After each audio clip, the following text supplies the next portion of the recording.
Topo Chico is too carbonated. The bubbles are so strong that a cold, freshly opened bottle hurts to drink. That's a good thing, because if I'm ever making a cocktail, the overcarbonated water will make for a final beverage that's just as bubbly as a normal soda instead of semi-flat.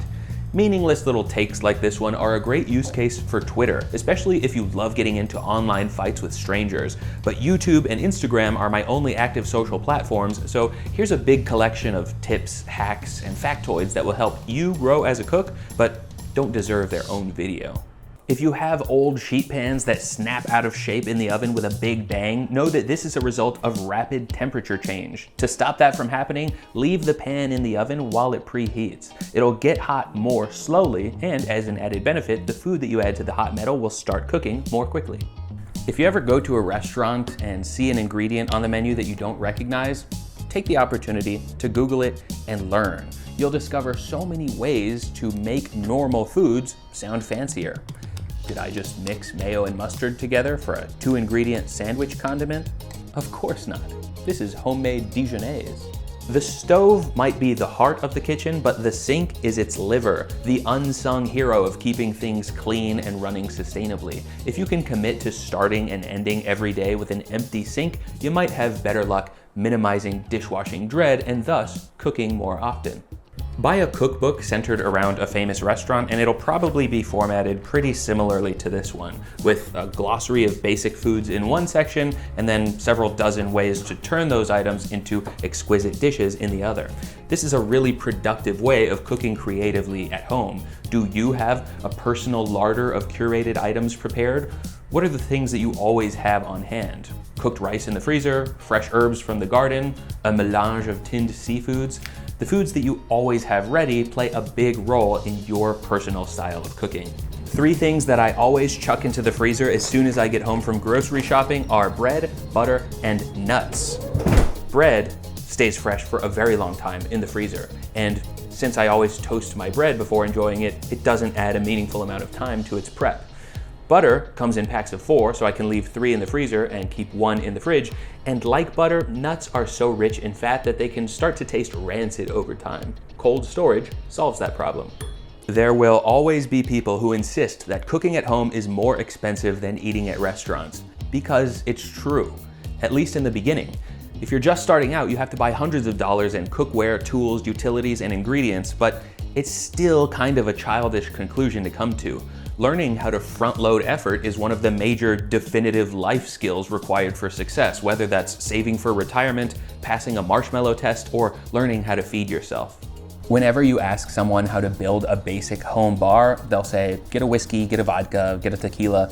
What nobody ever seems to say is to get a couple of liqueurs. Amaretto if you like almonds, Cointreau if you like orange, Chambord if you like blackberries. There's such a wide world of sweet, spiced, complex liqueurs out there, and they all have the capacity to turn into fancy, low ABV cocktails with just one mixer. Try Amaretto in Coke, Chambord in Champagne, Mr. Black with heavy cream.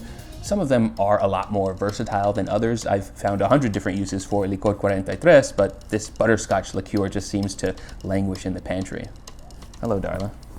Some things benefit from being cooked twice in 2 different methods. Reverse seared steak is an obvious one, but more and more of them are catching on. Roasted potatoes that cook twice, bacon in a shallow pool that slowly evaporates, a sudden trend in mushroom cookery that takes place in water first. Sweet potatoes take forever to cook, but if you front load that cook by steaming them first, maybe even days before you want to eat them, you can brown them in a pan far more quickly, and due to the amylase naturally found in sweet potatoes, they'll taste sweeter. Is that the Aurora Borealis located entirely within my kitchen? No, it's steamed yams.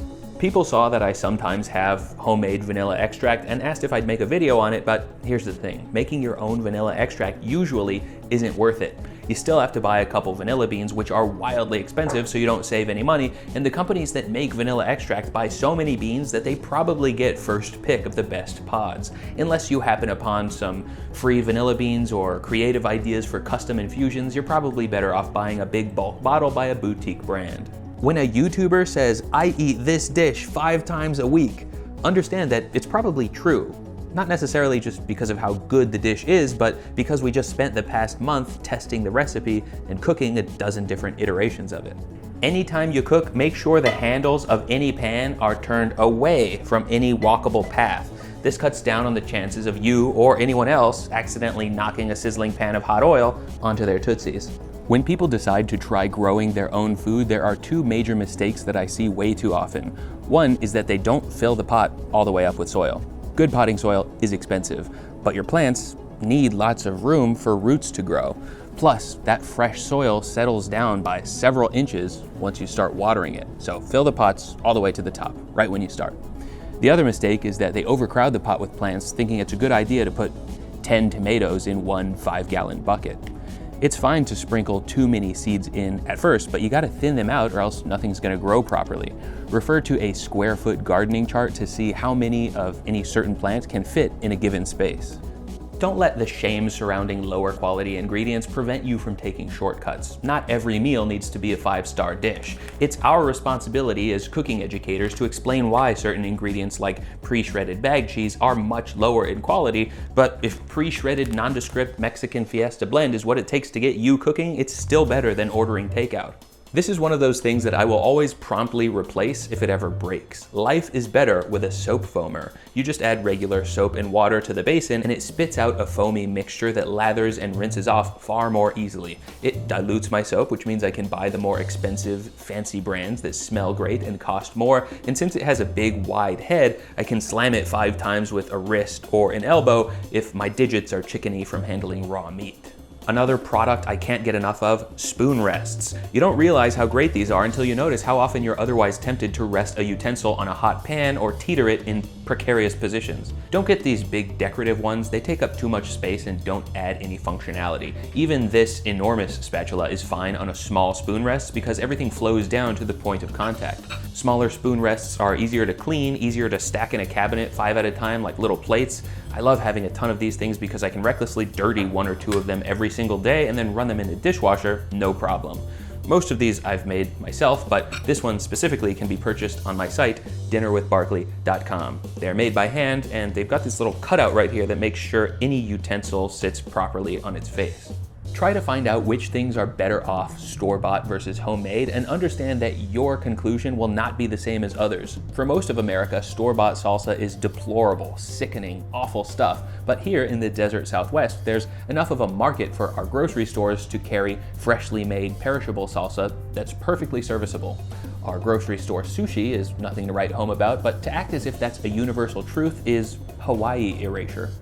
There's this pervasive idea in the people who are bad at cooking community that restaurant food is only good because there's extra salt or double the fat or MSG in a dish.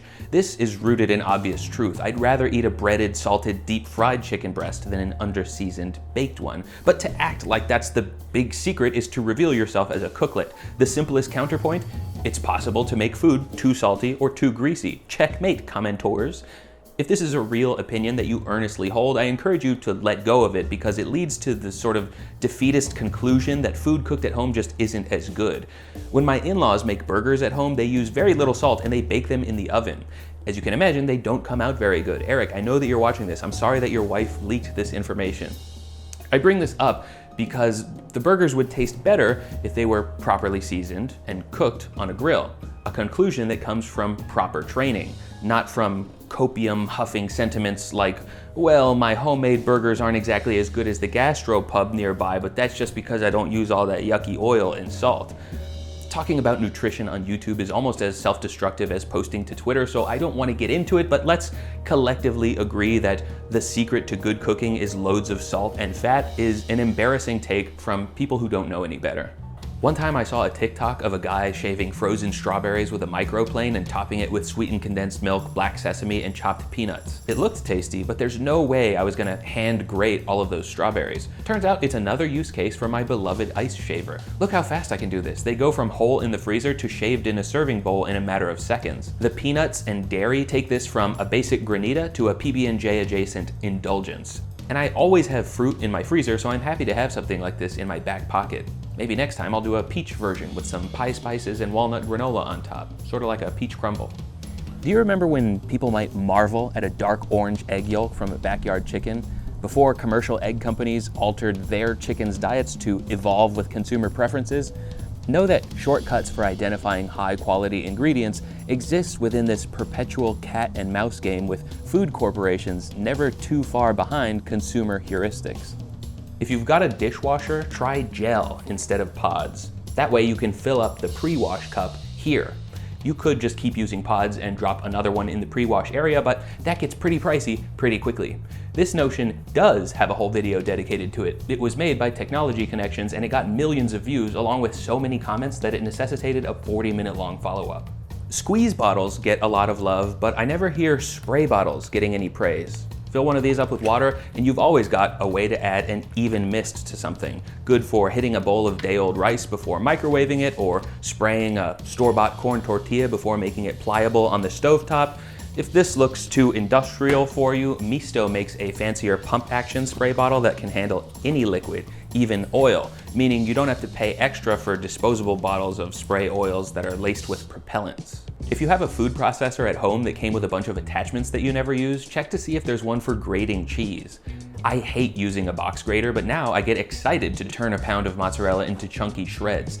That's all because my food processor can do it with almost zero effort. Also, mine has variable speeds, so grating semi-soft cheeses at the lowest power setting is insanely satisfying. I don't know how to describe it or if this is just freak behavior, but give it a try if you ever get the opportunity. Try to recognize when a dish is supposed to be a celebration of its ingredients. People understand that a $50 steak should taste like beef, or that a primo cut of raw, fatty tuna doesn't need a ton of enhancement. But that seems to be less obvious when it comes to fruits and vegetables for some reason. What's the secret to the best tasting salsa? Starting with the best tasting, read in season, tomatoes. Cooking is a lot like fashion in the sense that some things are trendy while others are timeless. Nobody's talking about Dalgona coffee anymore. We don't know how long the smashed croissant trend will last, but a properly cooked egg, much like a good pair of jeans, will never go out of style. Okay, snap back to reality. Your short form, long form hybrid content is coming to an end. To think, people wonder how YouTubers will evolve in the TikTok era. Stay tuned for next week's post where I jingle keys at the camera for 10 hours. Oh, look, doesn't this game look fun? Real Paper has paid to be mentioned at the end of this video. Real makes household paper products that aren't made out of chopped down trees and aren't wrapped in plastic. They make these paper towels that are 100% recycled and at least 80% post-consumer fiber, good for cooks who are trying to lessen their environmental impact in the kitchen. I'm not much of a paper towel user to begin with, so I would much rather talk about their toilet paper. Most of my viewers are Americans, and most Americans are sickos who don't use bidets. What's worse, American household paper is made from trees in old growth forests that get chopped down just to be flushed away. This toilet paper, from Real, is made out of bamboo. Bamboo grows faster than trees, so it's a better source, and to top it off, Real works with one tree planted, so each purchase actually funds reforestation efforts. Go to realpaper.com/netshack and you will get 30% off of your order with free shipping. I also confirmed that this discount stacks on top of the 16% discount that you get for setting up a subscription. That's realpaper.com/netshack, and there's a link in the description if you don't want to type that out.